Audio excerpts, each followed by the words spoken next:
Ladies and gentlemen, welcome back to the Dota Pit League Season number 3 group stages. It is our second game in a 2-game series between mYi, the Virtus Pro replacement, and Vega Squadron, the qualifier winners. Vega finally getting off to a good start in the series, getting their first victory, or rather their second victory, first victory over mYi in that first game.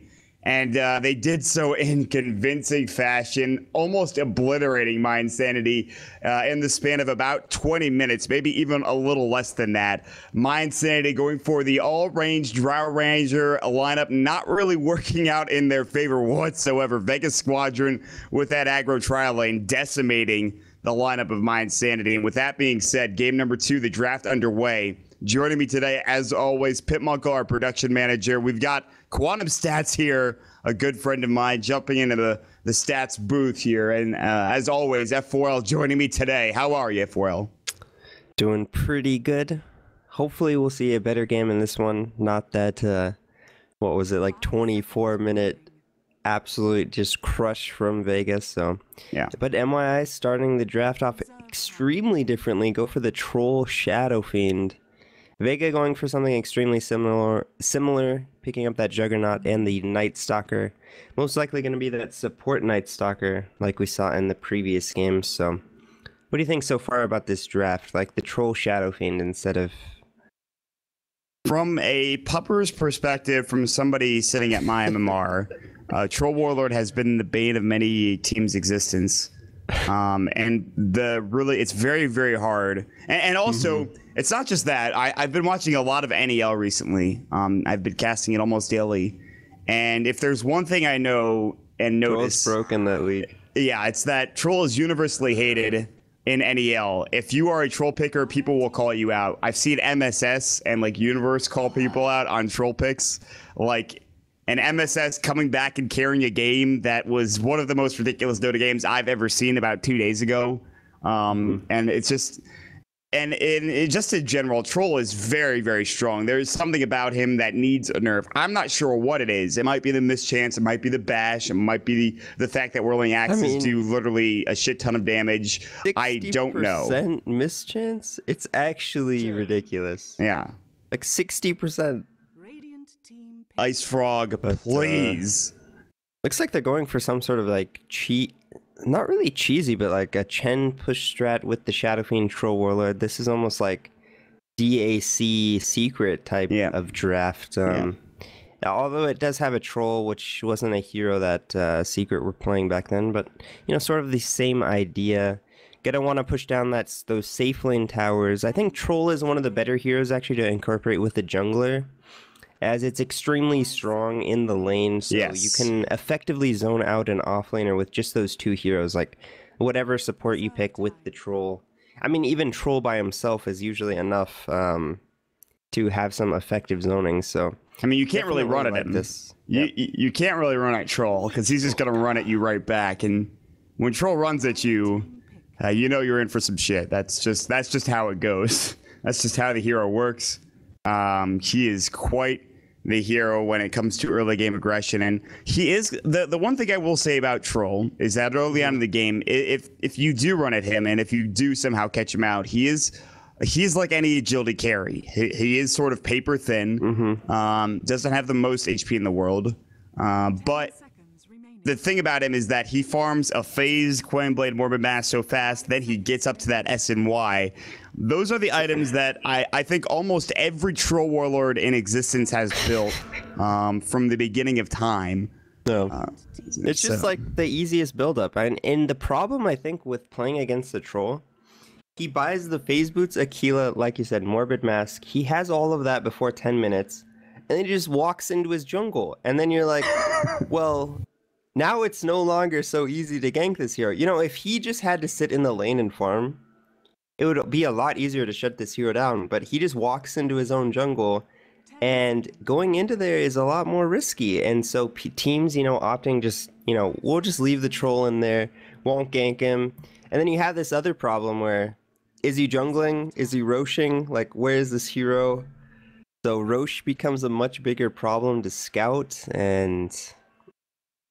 I don't know, it's just I'm not saying the hero's like completely broken because I do think there's ways to deal with him. He does Yeah, have there's a ways to fall off counter him. late game. Like, Yeah. you know, late game he's not the strongest. Although I would say against Juggernaut, he does out carry Jugs. So Absolutely. I've played that it's matchup as actually Juggernaut, so and it's bad for awful. Jug. Yeah, it's really terrible because like Troll is so tanky that he just tanks your Omni Slash and then he beats you on a 1v1. So. Yeah. I have been a extraordinarily farmed Juggernaut in a situation against a Troll, and let me give you a word of wisdom if you are a Dota player in general. Do not man fight a Troll Warlord, even with Omni Slash up as a Juggernaut, unless your entire team is behind you, because you will not win that fight. That's just not going to happen. I don't care if you have a Manta Style. I don't care if you have a goddamn Scotty. Juggernaut is going to beat you in almost every single situation, or rather, Troll is going to beat you in every single situation. So, an interesting stat to point out, and something that we could talk about a bit, is that Quantum saying in 6.83, his overall win-loss is 192 to 191 losses. So he's also 7-10 in Dota Pit Season 3, which Pimp then said the reason why it's so close is because he always gets picked first or second and then gets hard countered. And I think that's absolutely true. Yeah, I also agree. And I think, you know, a lot of these stats, especially when a hero gets so popular, I mean, we saw it with Skywrath, right? Yes. Skywrath, so popular at TI, but he sat at like 47% win rate. And you're thinking, well, when these really strong teams play him, like when DK gets this hero or when, what other team was playing it a lot? Like C9 was playing it a lot, I think. You're like, wow, this hero is just like insane. Like, how do you win against this hero? And then I think a lot of times like these other teams try to copy, and so they just start picking this hero, maybe not completely fully understanding why they're picking it. I'm not saying that's the reason with Troll, but like I think everyone understands how you play Troll. It's very simple. Yeah, but, you press your W, you run at people. You click R occasionally. Oh yeah, and, yeah. Yeah, you just start hitting things. But a Brood. Last pick Brood, the scariest type of Brood, the Walmart Brood Mother coming up for Vegas Squadron, and for my insanity, they go for the Clockwork, and I don't know, this could throw a monkey wrench into the plans of my insanity. If we're talking about heroes that can get away against a Troll Warlord, I think Brood Mother, if not dealt with properly with early Sentry Wards, can absolutely snowball, and especially against the Chen of the Jungle. Troll is actually really good against Brood. Like, the Whirling Axes deal quite nicely with the Broodlings. Like, you can't... It's not as easy to bully a Troll out of lane as, like, some of these other heroes, so... Right. But at the same time, like, Rubik and Chen, not gonna have a fun time. Like, what does Rubik do to a Brood Mother early? What do you like? Telekinesis smack and Brood a couple times, die. You hit like, with your flimsy staff. You do like 48 base damage, or however little it is. 49, excuse 49. me. So what a ice frog. I'm gonna just say this. I've been known to question some of the decisions they've made, and I think the worst decision they made in Dota was when they changed Rubik from a mid hero to a support hero. Or they made it literally unviable to mid Rubik. Yeah, I think that was maybe the worst decision, because the amount of plays that could be made with a Rubik mid is... I mean, you could still make plays with Rubik as a support, and don't get me wrong, he became a super strong hero, but... I think eventually Rubik would have been phased out to a support anyways, and then you would have had this Rubik walking around with 8 more base damage. I mean, probably, but still, listen, man. It's like Lion Mid. Remember, like a really long time ago, people used to play Lion Mid, and then you think like, well, the hero does sort of the same thing from mid and support. Doesn't really scale that well with that. Sure, it scales, but it's not like it's no Shadow Fiend or Lina or Sniper. Zeus even with that percentage-based scaling. So listen, man, I think anything can mid, honestly, and have a good time. I'm just gonna say this: Yugi in an NAL game was going up against Universe's TA. Hold that. I do want to talk about this, but Cole's gonna get caught out. Cask and Vega do the same exact thing as they did in the first game. They run at a hero and they kill him, and that is the mid lane Shadow Fiend, and they get no one the first blood. That gets him in an immediate bottle. And, well, again, not a good start for the mid lane for mYi. And so another quick kill coming from Vega. Really abusing the sides to their advantage. Like, they go bottom on Dire, have some heroes sitting inside that Roche pit. On Radiant, they just 5-man the top lane where you have that huge cliff advantage. Gogi's actually left her alone up at this top lane. I'm not sure what Milan was doing. Oh, they're going for this early smoke. They realize that no one is going to be a troublemaker. They want to gank him early. Do they have any lockdown? They only have telekinesis, and they have the Hellbear Smash or Clap, which does a lot of damage early on in the game. I think it's enough. Like, if they can catch him out right here. Well, the thing is, no one's playing back. Well, now he's not anymore, but he might get away. Telekinesis is going to go. He's going to get smashed up. He's going to get slowed as well. The right click, and they actually get the Shadow Fiend. He gets the Shadow Fiend before he goes down. Oh, no. Dear Lord. Cole, you are having a rough time. Oh no, that's a complete disaster for mYi. They just invested so many resources and then the Shadow Fiend just goes down. That's not a good start. Lazard and Rubik heading bottom, and they will leave Gogi up top alone, and he is getting plenty of last hits. 9 Posh, and he's also having a good time. Meanwhile, the screen's going to get telekinesis. They have a Hellbear Smash. No, they already used the Thunderclap, and Night Stalker actually eats his way through. I don't think they could really kill him anymore. And they're just trying to be aggressive down bottom and get Siba in this tri lane. And I'd say despite the first blood and everything, it's still okay so far for mYi. They're not in that position where they're like really down as far as they were in that first game, and especially because they're getting so much farm for Gogi top lane. But now he does have to deal with the Broodlings, so Whirling Axes will come into play. Yeah, like I said, I think it's a pretty decent matchup for Troll, and I think they're doing the right thing by not having like the Rubik sit in the top lane, because Green is going to get caught out. Test of Faith, and they just need a Fade Bolt and the right click, and that'll be another kill. And they're going to telekinesis solo back. I don't think they can kill him. He's actually out of mana. Can't boot a restoration. He's going to... all right, I guess that works. Eats his way through 2 trees. I think it might have just been 1 tree. That was sort of one of those cheeky, unnecessary plays. Yeah, he didn't need to make that play. I didn't. That was a play. That's you're kind of just like, look what I can do. It's a demon level juke. So I actually learned something recently. What's that? One of the few things I've learned from like Reddit, like one of those like outplay things. Yeah. It was like when you juke through the trees like that, you should shift click all of your commands, because you know how usually when you like eat a tree, your hero like, has some problems sometimes? Yeah. But if you shift click all of your like movements after it, then your hero just like... Gogi, hold that thought. All right, never mind. Continue. Gogi's dead. All right. Continue. So if you shift click all of your movement commands, or even like eating additional trees, your hero just like seamlessly does all of them, and it makes you look like a god.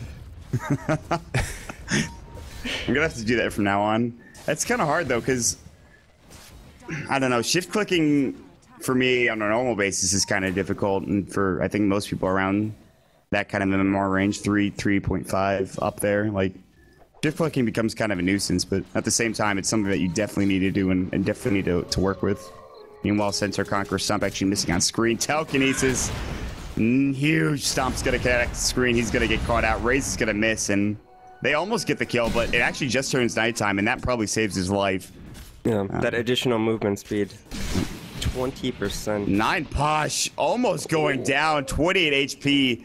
If Gogi had any vision, any detection, if he had bought Dust, that's a kill for sure. And I think that might be a mistake. They should actually just buy Dust for Gogi and ferry it out to him on the top lane. I would be a big fan. Rotations mid. No one's going to get caught, but Solo's here to help out. Cask is going to go. Cole's looking for another huge right click, but he can't get it off. Susult and the lightning bolt. And Milan's going to fall as well. Screen running through seemingly from nowhere. No one? No one might fall. The tower hit's going to take the kill.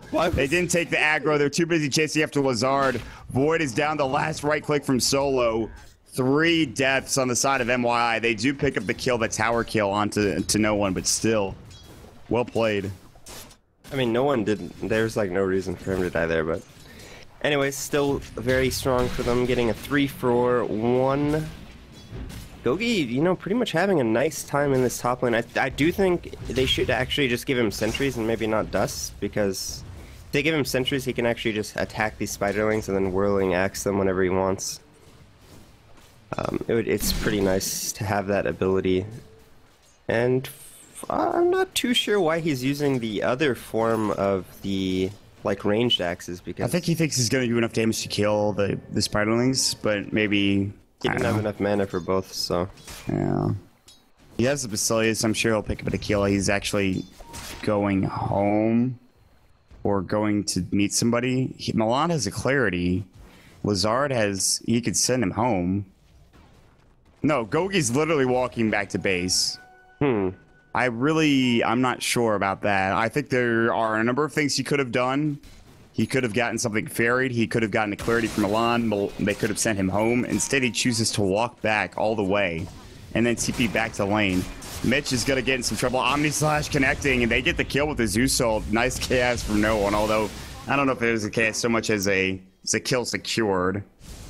And yeah, whenever you can get the kill with the Zeus, it's actually beneficial as you get solo experience as well as your team getting the AoE experience. So pretty nice. It is definitely nice mechanic to abuse. They're gonna smoke up the Chen as well as the Rubik, so wanting to get this kill onto Seema the Slayer. He has a spin, but that's all he has, and he will use it just in time. And Snare is gonna go through, beautifully timed, and Battery Assault does get silenced. Seema could still maybe live. I don't know if he juked the right way. He does phase out. They're gonna telekinesis him. They're not gonna put him on the cliff. They're instead gonna just cog him up. He actually will take a couple of right clicks to kill, but actually Seema on the backslide, or rather screen, kills Lazar. But now Mitch hook shots in. Silence comes out. No cogs, no Battery Assault, and top lane maybe a dive. Gogi getting a kill on solo, almost getting Posh. Now going back bottom, they do get the kill. No. Screen gets away just in time. 9 Posh also surviving, but just barely. Turns into a 9 for 5 kill score, and Gogi going down top is a pretty big deal. Yeah, but this Brood is actually just getting a lot of space, like maybe from a couple of miscues by the Troll, and then 2 rotations from Solo helping him out, getting those 2 kills. Well, I mean, no one's just making the Solo plays pretty ridiculous. Although he did have vision of that nicely placed ward here. By, I think Solo placed those words. Yeah. So. Solo making solo plays as well. Oh. Yeah. All right. Well, they actually have some extreme. They have some like really aggressive words. Yeah, they do.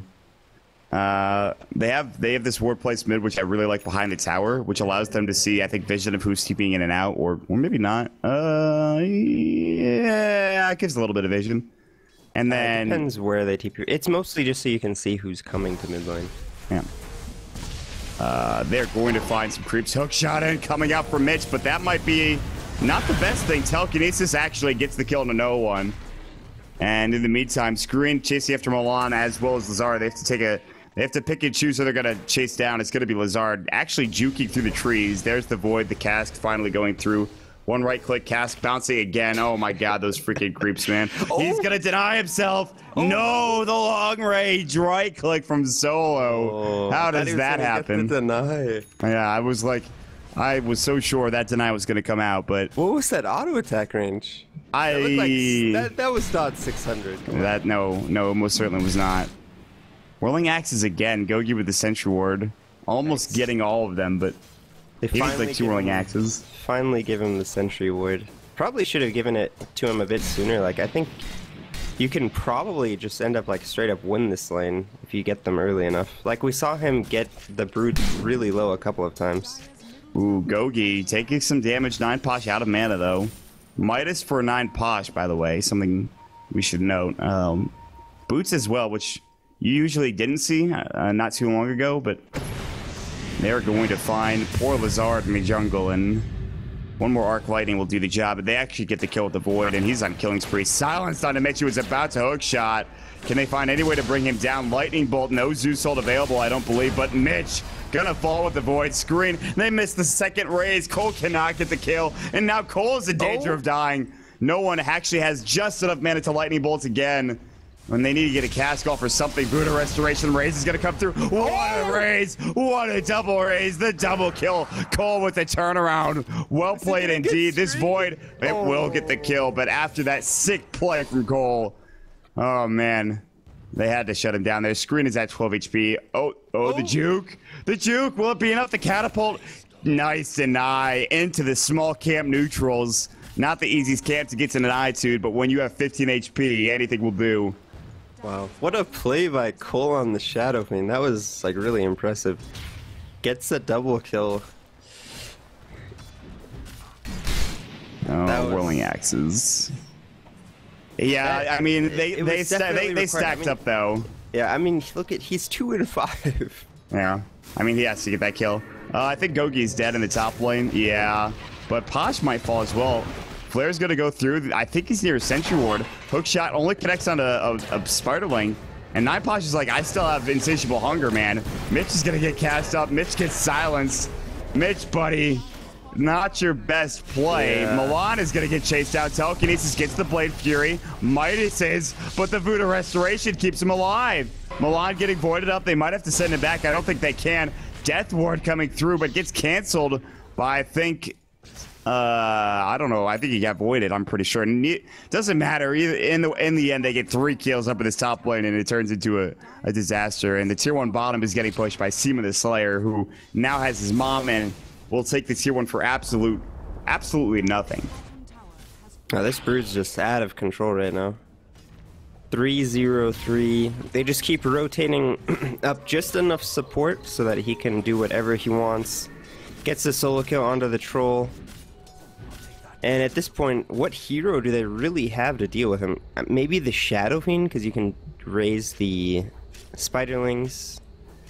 But Shadow Fiend's having a really rough game, so probably not the hero you want to just send up here against the Brood. And the problem with the Shadow Fiend in this game is that, I mean, he can't really take the jungle because you have Lazard's, and that's the greedy problem with this draft. And if they just had a Shadow Fiend and 2 supports, he has no problem recovering like any other Shadow Fiend in the history of this game. The problem was that they went aggressive early with the Chen, so that Chen was kind of. Gogi's gonna get silenced up. Lightning Bolt, Art Lightning. They're gonna wait for a TP from Cole. I don't know if this is where you want to be, Cole. Void and Insatiable Hunger. Requiem's about to go. They silence him and he goes down. Then they cancel the other TP. Mitch actually almost dying bottom to, I believe, an Omni Slash from Seema the Slayer. Meanwhile, Milan comes in, gets a kill. Zeus Salt's gonna go. He stole it, but then died in the process. Stone gets a double kill. The only hero to survive. Clock died in the fountain. What? How did he die? Oh, Zeus Salt. Yeah, but all right. Was he fighting like... He got Omni Slash bottom. He must have got Omni'd, okay. Yeah. And he TP'd home. I actually like mentioned it too. I was like, yeah, he got Omni Slash, and I'm just like, how did he die? Oh, right, there's a Zeus on the team. I love when you get those kills on Zeus. You're like, oh, I was trying to kill this guy. That's a freebie. Oh, that'll happen from time to time as no one seems to be having one heck of a game. 7, 4, and 8. 4 staff boots, arcane boots, and the point booster now coming out for the beginning of an Aghanim Scepter. And at 14 minutes, not bad. Nice regen coming out from him as well. Dropping all of his items to make sure he gets the best and most out of his bottle usages. And there it is. Look at that. Boom. And mYi again, just struggling. It's already 10,000 golds. 14 minutes again. Vega just putting on a clinic in these 2 games. Yeah, and I think at this point, Nineposh gets the tower, but might be in some trouble. They actually telekinesis him out of the cogs. Insatiable Hunger is gonna go. Milan is in trouble. He's stolen Insatiable Hunger. They actually can't get the kill. They're gonna send him back, Nineposh, but the Zeus Salt will secure it he also gets a double kill as Gogi goes down, I believe, in the jungle. Actually, no, in the engine stack. Cole's gonna fall. Looks like to no one with the right click. Screen gets it with the Void, actually steals it. And, well, that's just the way. So, yeah, the troll was actually doing ancient stacks and died. Oh man, it's Alright, I don't think I've ever seen like a back-to-back. double unintentional ultimate. Yeah, double, like unintentionally getting kills on this ult. That is some. That's something. That is something indeed. Solo on the Witch Doctor. Pausing the game. Sorry, G. I mean, look at how farm screen is on the Night Stalker. Like, almost has an Ags. It's 15 minutes. That's a support Night Stalker with 15 CS. But he's been involved in 16 kills before the 16-minute mark as a support. Pretty insane. The luxuries of a Night Stalker. The new day-night cycle helping out a lot. Support Night Stalker. I'm a big fan.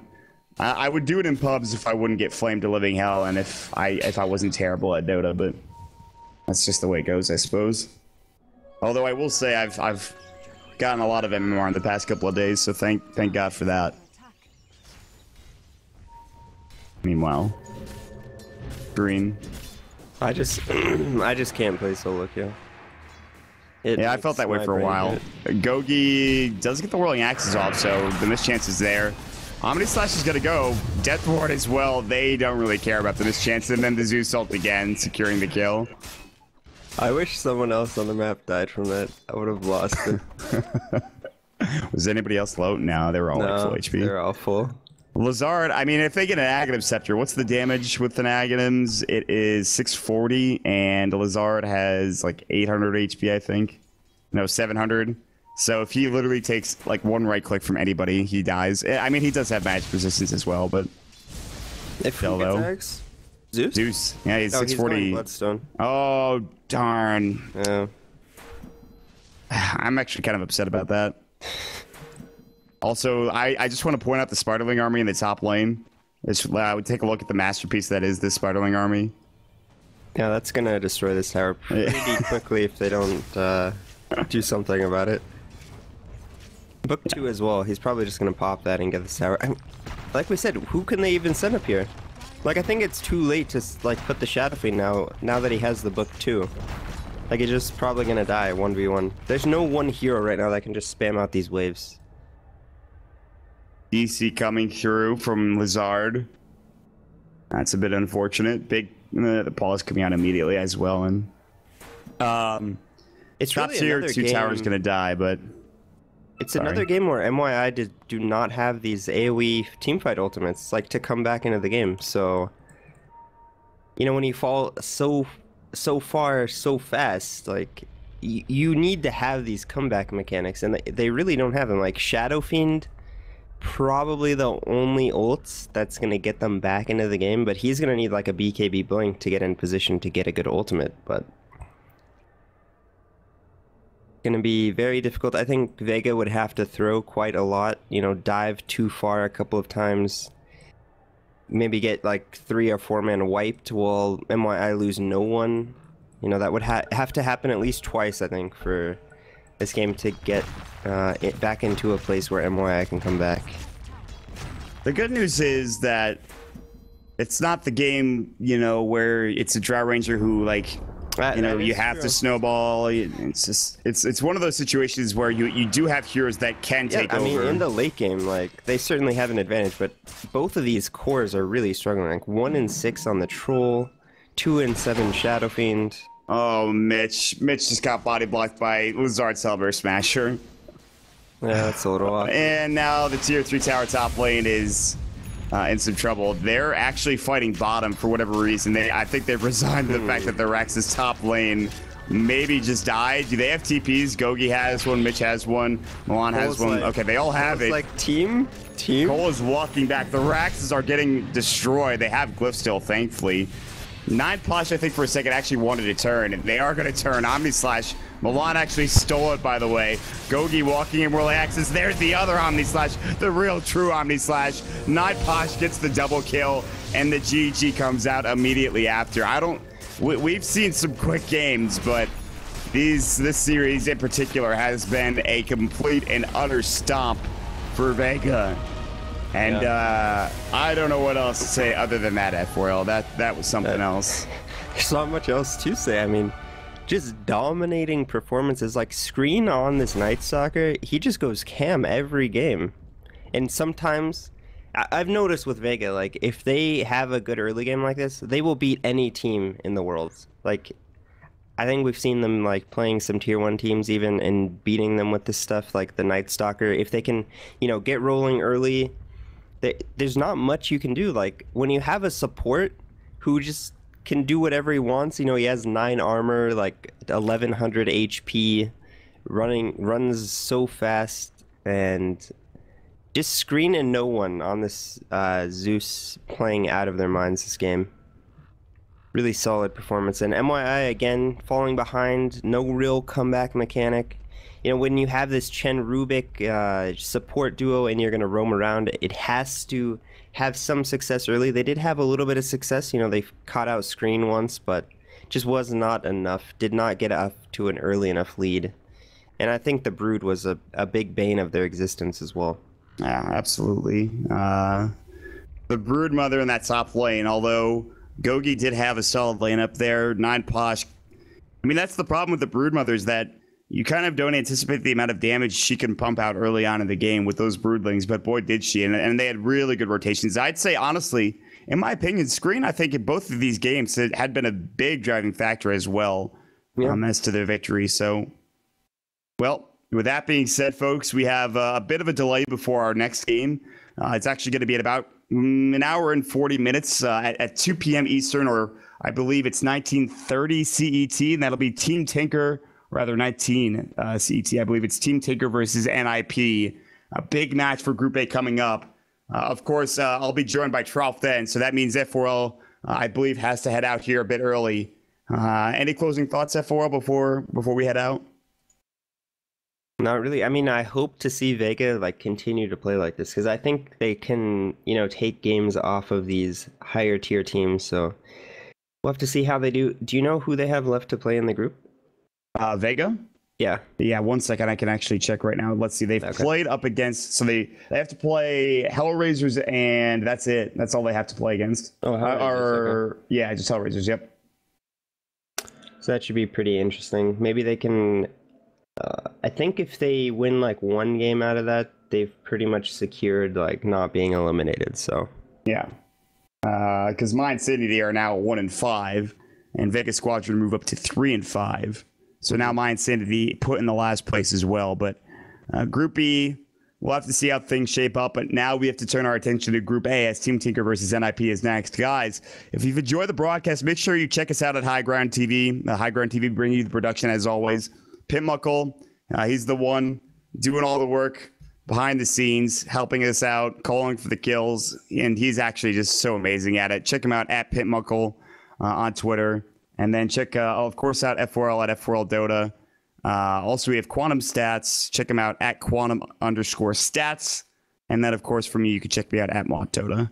With that being said, we will be back in our first game between Team Tinker and NIP. And a little while. So we'll see you guys then. Bye, everybody.